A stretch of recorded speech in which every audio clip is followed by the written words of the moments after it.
কেন? জি সমানতালে একজন সেনাপতি হিসাবে, যোদ্ধা হিসাবে না, সেনাপতি হিসাবে থ্যাংক ইউ। আমি আপনাকে এই কৃতজ্ঞতাটুকু জানাতে অনেক দেরি করে ফেললাম। না না না না না, আপনি ক্ষমা করবেন। না না না না, দলের পক্ষে, আমার পক্ষ থেকে এবং বাংলাদেশে আমরা যারা মুসলিম বসবাস করি সবার হয়ে আমি আপনাকে কৃতজ্ঞতা জানাচ্ছি, ধন্যবাদ জানাচ্ছি যে আপনি কঠিন দিনে আমাদের পাশে বোন কেউ দাঁড়ায় নাই, ওই সময় আপনি দাঁড়াইছেন আমাদের পাশে। আল্লাহু আকবার। জি আল্লাহ আকবার। আমি তো আপনার এই ঋণ আমরা পরিশোধ করতে পারবো না, পারবো না। আমি খালি একটা কথা আপনাকে বলতে চাই, আমার বড় ভাই, যে জামায়াতের আপনি এত বড় পজিশন থেকে আমাকে যে কল করছেন, আমি really I am grateful. I think all my fight and all my labour for all this time, আজকে আমি খুব শান্তি পাচ্ছি। 11 সালে যখন প্রথম লিখলাম নয়া দিগন্তে, আমি মানে কি অত্যাচারী শাসকের বিরুদ্ধে, আমার উপর দিয়ে যে কি ঝড় গেছে, আমার বাড়ি ঘর সমস্ত ব্লক করে দিছে, দেশে যাওয়া বন্ধ করে দিছে, আমার বিরুদ্ধে অনেক কিছু করছে, মামলা দিছে।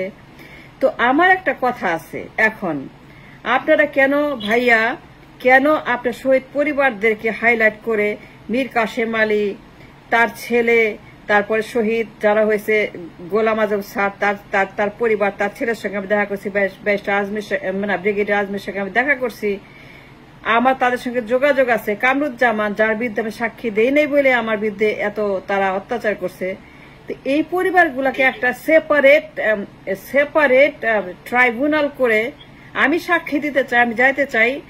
যখন এটা হবে আমি নিজে বলবো যে হাসিনা গণহত্যা করছে এবং এসকে সিনহাকে এনে মুখোমুখি দাঁড় করে, তাকে ইন্টারপোলের মাধ্যমে এনে তাজুল ভাইকে, কেন আমি বলতে পারবো না, তাজুল ভাইয়ের নাম্বার আমাকে দিছে নয়া দিগন্ত থেকে তার এডিটর।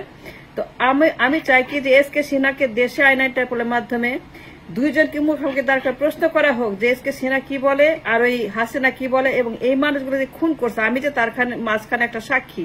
কামরুজ্জামান মানুষ মারে নাই, আমাকে বলে সে হত্যা করছে, তুমি সই করো। আমি বলছি না, আমাকে কোনো মতে তোমরা বাধ্য করতে পারবে না। তারপর ওই যে চলে আসছি, তারপর থেকে আমার উপর মামলা। তা আমি চাই কি আপনারা হাইলাইট একটা ট্রাইব্যুনাল করেন ফর দিস জামায়াত ইসলামের বিরুদ্ধে হাসিনা ফ্যাসিজম।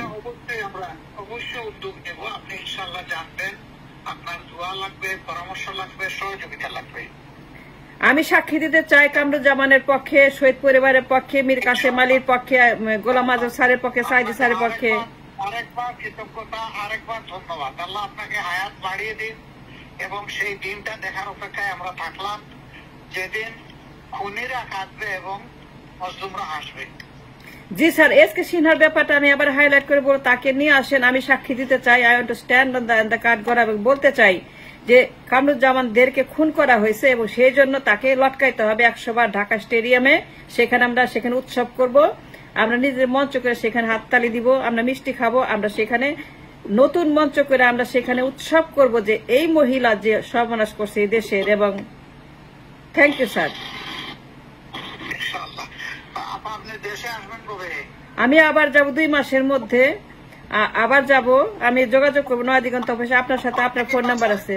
5 তারিখের পরে একবার এসে গিয়েছেন আপনি? জি আমি আসছিলাম, আমি নয়া দিগন্ত অফিসে গেছিলাম।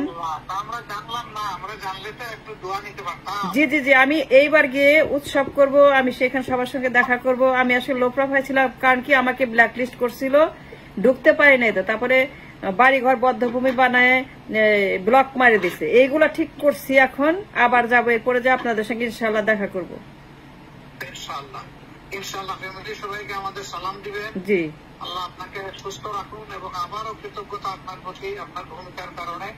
আল্লাহ তাআলা আপনাকে আরো বেশি সাহস বাড়িয়ে দিন এবং সত্যের পক্ষে আজীবন দাঁড়ানোর শক্তি দান করুন। স্যার 2টা কথা, একটা হচ্ছে যে আমি যদি কিছু করতে পারি আমাকে জানাবেন, যদি কিছু করা লাগে আমার, আবার এনিথিং। এবং যখন এখানে আসবেন প্লিজ আমাদের এখানে আসবেন, আমি আপনাদেরকে এন্টারটেইন করব এবং আমি আপনাদের সঙ্গে মিটিং করব এবং আমি আপনাদেরকে নিয়ে অনুষ্ঠান করব। ইনশাআল্লাহ ইনশাআল্লাহ। আসসালামু আলাইকুম স্যার। আসসালামু আলাইকুম। ওয়ালাইকুম আসসালাম। ওকে, থ্যাংক ইউ। আসসালামু আলাইকুম।